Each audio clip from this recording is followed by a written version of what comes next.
बिस्मिल्लाहिर्रहमानिर्रहीम। अस्सलाम वालेकुम। Welcome to my channel. इस गर्मी के मौसम में ठंडा ठंडा और मज़ेदार केक मिल जाए तो क्या ही बात है। तो आज हम बहुत ही मज़ेदार ठंडा ठंडा केक बनाएंगे। ट्रस्ट लैचेज 3 मिल्क केक हम आज बनाएंगे और माशाल्लाह ये केक इतना मज़ेदार, इतना डिलीशियस है कि जो लोग केक खाना नहीं पसंद करते वो भी बड़े शौक से खाएंगे। स्टेप बाय स्टेप हर चीज़ आपको गाइड करूंगी कि इतना नीट और इतनी फिनिशिंग वाला केक आप कैसे बना सकते हैं। अगर आप भी सीखना चाहते हैं तो वीडियो का कोई भी पार्ट मिस मत कीजिएगा। और मेरे बताए हुए तरीके से आप अगर केक बनाएंगे तो इंशाल्लाह फर्स्ट टाइम में ही आप केक ज़बरदस्त बना सकेंगे। चलें तो रेसिपी शुरू करते हैं। स्पंज रेडी करने के लिए ड्राई चीज़ों को छान कर रखेंगे। कॉर्नफ्लावर ऐड करेंगे 10 ग्राम्स, बेकिंग पाउडर ऐड करेंगे 6 ग्राम्स, फ्लोर ऐड करेंगे यानी कि मैदा 115 ग्राम्स। ड्राई चीज़ों को छान कर रख लेंगे। ड्राई चीज़ों को आप जब भी स्पंज बनाएं छानना बहुत ज़रूरी होता है, लाजमी से छान कर रख लिया करें। ड्राई चीज़ों को छानने के बाद इन्हें मिक्स भी कर लेंगे अच्छी तरह, ताकि मैदे में कॉर्नफ्लावर और बेकिंग पाउडर अच्छी तरह मिक्स हो जाए। ये स्टेप आप भी लाजमी से किया करें ताकि स्पंज आपका अच्छा बने। अब हम एक बाउल में लेंगे 6 अदद अंडे। मैं 3 पाउंड का केक रेडी कर रही हूँ, इसलिए मैं 6 अंडों का इस्तेमाल कर रही हूँ। आप रेसिपी को हाफ कर सकते हैं। 6 अदद अंडे लिए हैं। अब इसमें हम ऐड करेंगे 80 ग्राम्स शुगर। 2 पोर्शन में शुगर ऐड करेंगे और अंडों को हम बीट कर लेंगे। इनको हम इतना बीट करेंगे शुगर डिज़ोल्व हो जाएगी और अंडे वॉल्यूम में डबल हो जाएंगे। लो स्पीड से हम बीटर को स्टार्ट करेंगे। 8 से 10 मिनट में अंडे अच्छी तरह फ्लफी हो जाएंगे। अब इसमें ऐड करेंगे वनीला एसेंस के फ्यू ड्रॉप्स और इसमें ऐड करेंगे येलो फूड कलर के 3 ड्रॉप्स। ये ऑप्शनल है, अगर आप चाहें तो स्किप कर सकते हैं। मैं अच्छे कलर के लिए इस्तेमाल कर रही हूँ, आप चाहें तो स्किप कर दें। अब बीटर को फिर से चलाएंगे। इसको इतना बीट करेंगे अंडे वॉल्यूम में डबल हो जाएंगे। इस तरह से जब थिक फॉर्म में हो जाएंगे अब हम बीटर को बंद कर देंगे। तकरीबन 8 से 10 मिनट में अंडे बीट हो चुके हैं। अब स्पैचुला की हेल्प से अंडों को थोड़ा सा मिक्स कर लेंगे। इसके बाद इसमें हम ड्राई चीज़ें ऐड करेंगे। 2 से 3 पोर्शन में ड्राई चीज़ें ऐड करेंगे और हल्के हाथ से मिक्स करेंगे। अब ड्राई चीज़ों को ऐड करने के लिए इस तरह से अंडों के बैटर पे फैलाकर ऐड करेंगे। एकदम से एक जगह पे ऐड नहीं करेंगे, फैलाकर ऐड करेंगे और हल्के हाथ से इसको मिक्स कर लेंगे। इस तरीके से फैलाकर ऐड करेंगे दूसरी बार भी और इसी तरीके से हम दोबारा से इसको हल्के हाथ से मिक्स कर लेंगे। रेसिपी आपको बिल्कुल परफेक्ट और सही तरीके से मैं आपको गाइड करती हूँ। अगर आप इसी तरीके से बनाएंगे तो इंशाल्लाह स्पंज बिल्कुल परफेक्ट बनेगा। बस रेसिपी को आप ऐसे ही फॉलो किया करें, हर चीज़ को अच्छी तरह नोट किया करें। अब लास्ट में भी हमने जो ड्राई चीज़ें रह गई थी वो भी ऐड कर दी हैं। इसको भी हल्के हाथ से मिक्स कर लेंगे। अब ये देखें ड्राई चीज़ें अच्छी तरह मिक्स हो चुकी हैं, कोई भी लम्स नहीं है। अब 8 इंच के पैन में इस बैटर को ऐड करके 160 डिग्री सेल्सियस पे 25 से 30 मिनट के लिए बेक करेंगे। अगर आप विदाउट ओवन बेक करना चाहें तो लो टू मीडियम फ्लेम पे सेम टाइम पे आप बेक कर सकते हैं। अब बैटर को 8 इंच के पैन में ऐड कर देंगे। पैन में मैंने पहले से ऑयल लगाकर बटर पेपर लगा लिया है। ऑयल से ग्रीस किया, बटर पेपर लगा लिया है। अब सारा बैटर इसमें ऐड कर देंगे। 2 से 3 बार टैप करेंगे और प्री हीटेड ओवन में इसे 25 से 30 मिनट के लिए बेक कर लेंगे। ओवन को मैंने पहले ही 10 मिनट के लिए प्री हीट कर लिया है। रॉड मैंने सिर्फ नीचे वाले ऑन किए हैं, ऊपर वाले ऑन नहीं किए। 25 मिनट हो चुके हैं। एक बार स्पंज को चेक कर लेंगे। सेंटर से चेक करेंगे इस तरीके से। स्कीवर बिल्कुल क्लीन है, इसका मतलब है स्पंज बेक हो चुका है। अब इसको निकाल लेंगे और ठंडा कर लेंगे। अब हम केक के लिए मिल्क रेडी कर लेंगे। एक बाउल में ऐड करेंगे 290 ग्राम्स कंडेंस्ड मिल्क। क्वांटिटी आप अपने टेस्ट के अकॉर्डिंग कम या ज़्यादा कर सकते हैं। इस रेसिपी के अकॉर्डिंग बिल्कुल परफेक्ट है। वैसे भी मैंने इस रेसिपी के अकॉर्डिंग नॉर्मल शुगर का इस्तेमाल किया है, यानी कि नॉर्मल मीठा रखा है हमने। एवेपोरेटेड मिल्क ऐड करेंगे 340 ग्राम्स। फ्रेश मिल्क ऐड करेंगे 230 ग्राम्स। अच्छा जी, कंडेंस्ड मिल्क और एवेपोरेटेड मिल्क आपको किसी भी अच्छे स्टोर से मिल जाएगा और कंडेंस्ड मिल्क की आपको छोटी पैकिंग में मिल जाएगी। तीनों मिल्क हमने एक बाउल में ऐड करके अच्छी तरह मिक्स कर लिए हैं। अब इसको एक साइड पे रखेंगे और स्पंज भी हमारा ठंडा हो चुका है। अब इसको डीमोल्ड कर लेंगे। स्पंज को हमने दोबारा से इसी मोल्ड में ऐड करके तो मिल्क ऐड करना है, तो उससे पहले हम बटर पेपर को हटाएंगे। बटर पेपर को रिमूव करने के बाद स्पंज को हम इसी मोल्ड में दोबारा से सेट कर लेंगे। इसके बाद इसमें मिल्क ऐड करेंगे और ये देखें माशाल्लाह स्पंज हमारा कितना मॉइस्ट और फ्लफी है। अब स्पंज को हम इसी मोल्ड में दोबारा से सेट कर लेंगे और इसको हम थोड़ा सा किसी स्कीवर की हेल्प से प्रिक कर लेंगे। इस तरह से होल करेंगे। जब हम इसमें मिल्क ऐड करेंगे तो वो अच्छी तरह सोक हो जाएगा स्पंज के अंदर। और रेसिपी आपको ग्राम्स और कप दोनों में डिस्क्रिप्शन में मिल जाएगी।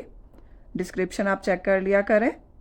अब ये जितना भी हमने मिल्क बनाया था ये जग में ऐड कर लिया है और इसको हम स्पंज के ऊपर ऐड कर देंगे और ये जितना भी मिल्क है स्पंज में सारा सोक हो जाएगा। और माशाल्लाह ये केक इतना डिलीशियस और मज़ेदार है। जैसा कि आगे ईद आ रही है, आप इस केक को ईद पे भी बना सकते हैं। इस केक की ये खासियत है कि आप इसको सर्विंग डिश में भी रेडी कर सकते हैं। अब ये देखें, हमने जितना भी मिल्क रेडी किया था ये सारा हमने स्पंज पे ऐड कर दिया है और स्पंज ने सारा मिल्क सोक कर लिया है। अब इसको हम फ्रीज होने के लिए रख देंगे 5 से 6 घंटों के लिए। अब केक के लिए टॉपिंग रेडी करेंगे, यानी कि वाइट चॉकलेट से हम वाइट गनाश रेडी करेंगे। व्हिपिंग क्रीम ली है मैंने 30 ग्राम्स और 100 ग्राम्स हमने इसमें ऐड की है वाइट चॉकलेट। इन दोनों को मिक्स कर लेंगे। इसके बाद 10-10 सेकंड के लिए माइक्रोवेव कर लेंगे। अब 2 से 3 बार हमने चॉकलेट को 10-10 सेकंड के लिए माइक्रोवेव कर लिया है। अब इसे मिक्स करेंगे। अब इसमें ऐड करेंगे 20 ग्राम्स बटर। अगर ना हो तो आप स्किप कर सकते हैं, ऐड करेंगे तो बहुत सिल्की स्मूथ गनाश रेडी होगी। अब इसको भी हम मिक्स कर लेंगे और इससे पहले हम इसे 10 सेकंड के लिए माइक्रोवेव करेंगे। 10 सेकंड के लिए हमने गनाश को माइक्रोवेव कर लिया है। बटर भी सॉफ्ट हो गया। अब इसे भी मिक्स कर लेंगे। आप चाहें तो डबल बॉयलर मेथड से भी कर सकते हैं। मैं काफ़ी रेसिपीज़ में आपको ये मेथड सिखा चुकी हूँ। अब गनाश हमारी रेडी है, इसको हमने एक साइड पे रख दिया है। अब हम क्रीम लेंगे। एक बाउल में हमने ली है व्हिपिंग क्रीम। ठंडी है, क्रिस्टल वाली है, यानी कि ठंडी भी है और इसमें आइस क्रिस्टल भी हैं। व्हिपिंग क्रीम हमने ली है 100 ग्राम्स। इस केक के अकॉर्डिंग बिल्कुल परफेक्ट रहेगी। 100 ग्राम्स केक के लिए इनफ है। अब इसको हम बीट कर लेंगे। क्रीम कम है तो 5 मिनट में क्रीम अच्छी तरह व्हिप हो चुकी है। अब बीटर को हटा देंगे। आप देख सकते हैं क्रीम वॉल्यूम में डबल हो गई है, फ्लफी हो चुकी है। अब इसको मैं स्पैचुला की हेल्प से थोड़ा सा मिक्स कर लूँगी और आप देख सकते हैं क्रीम हमारी बहुत सिल्की स्मूथ और बहुत ही फ्लफी बीट हो चुकी है। इस वेदर के हिसाब से क्रीम को जब आपने व्हिप करना हो तो ठंडी लिया करें और आइस क्रिस्टल भी होने चाहिए, तो क्रीम बहुत अच्छी तरह व्हिप हो जाती है। अब केक भी हमारा अच्छी तरह ठंडा हो चुका है। अब इसको किसी कपड़े की हेल्प से इस तरह से रब करेंगे, फिर इसको हम डिमोल्ड कर लेंगे। केक को केक बोर्ड पर निकालेंगे और इसके बाद इसकी हम आइसिंग करेंगे। व्हिपिंग क्रीम को मैंने पाइपिंग बैग में भर लिया है। अब क्रीम से हम केक को कवर करेंगे और आप देखिएगा केक हमारा कितना नीट बनेगा। सभी बहन भाइयों को मैं इसी तरीके से गाइड करती हूँ कि अगर आप इस तरीके से केक बनाएंगे तो केक बिल्कुल परफेक्ट बनेगा और बनाना भी बहुत आसान होगा। क्रीम भी इक्वल लगेगी और केक का लेवल भी आपसे अच्छे तरीके से होगा। अब केक को हमने इस तरह से क्रीम से कवर कर लिया है। अब नाइफ की हेल्प से हम केक के टॉप को लेवल करेंगे। इस तरह से क्रीम को हल्के हाथ से केक के ऊपर स्प्रेड कर लेंगे। अब ये स्टेप आप अच्छी तरह नोट कर लें। क्रीम को हम हल्के हाथ से इस तरह से स्प्रेड करेंगे, बहुत ज़्यादा नाइफ को प्रेस नहीं करेंगे। अब केक की साइडों पे इस तरीके से हल्के हाथ से स्क्रैपर लगाएंगे। अच्छा जी, इस स्टेप पे भी आपने स्क्रैपर को बहुत ज़्यादा प्रेस नहीं करना। अगर प्रेस करेंगे क्रीम रिमूव होना शुरू हो जाएगी। अब केक के टॉप पे जो एक्स्ट्रा क्रीम आई थी उसको हम नाइफ की हेल्प से रिमूव कर लेंगे। अभी केक फाइनल नीट नहीं हुआ। केक के टॉप पे से क्रीम रिमूव करने के बाद दोबारा से हम साइडों पे स्क्रैपर लगाएंगे। अब केक को फाइनल नीट करेंगे, जिसके लिए हम स्क्रैपर को दोबारा से केक की साइडों पे हल्के हाथ से लगाएंगे। अब केक को फाइनल नीट करने के लिए केक के एजेस बनाएंगे इस तरह से नाइफ की हेल्प से।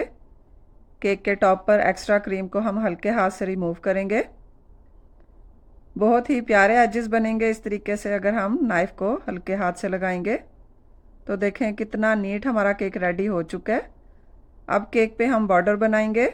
छोटे साइज़ की नोज़ल है, इसका कोई नंबर वगैरह नहीं है। 1 mm नोज़ल जैसा डिज़ाइन है, इससे हम केक का बॉर्डर बना लेंगे। और माशाल्लाह केक देखें हमने कितने आसानी से, बहुत ही नीट और बहुत ज़्यादा ज़बरदस्त हमने बनाया है। हमेशा पूरी कोशिश होती है कि आप सबको काम ऐसे सिखाया जाए कि आपको समझ भी आ जाए और आप केक बहुत आसानी से बना सकें।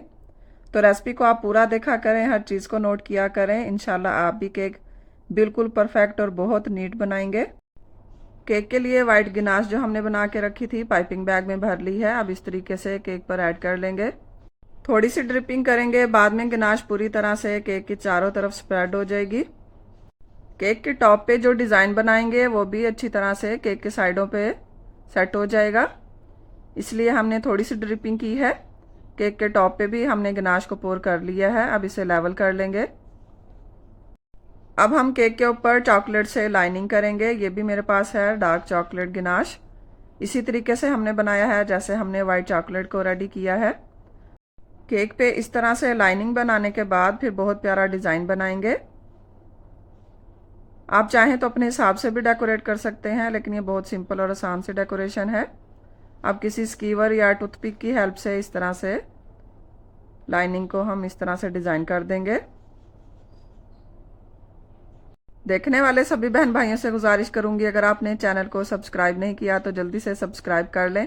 ऐसे ही आसान और मज़े की रेसिपी सीखने के लिए वीडियो को लाइक और शेयर भी कीजिएगा अपने फ्रेंड्स और फैमिली मेम्बर्स के साथ, और कमेंट करके बताइएगा कि आपको रेसिपी कैसी लगी है।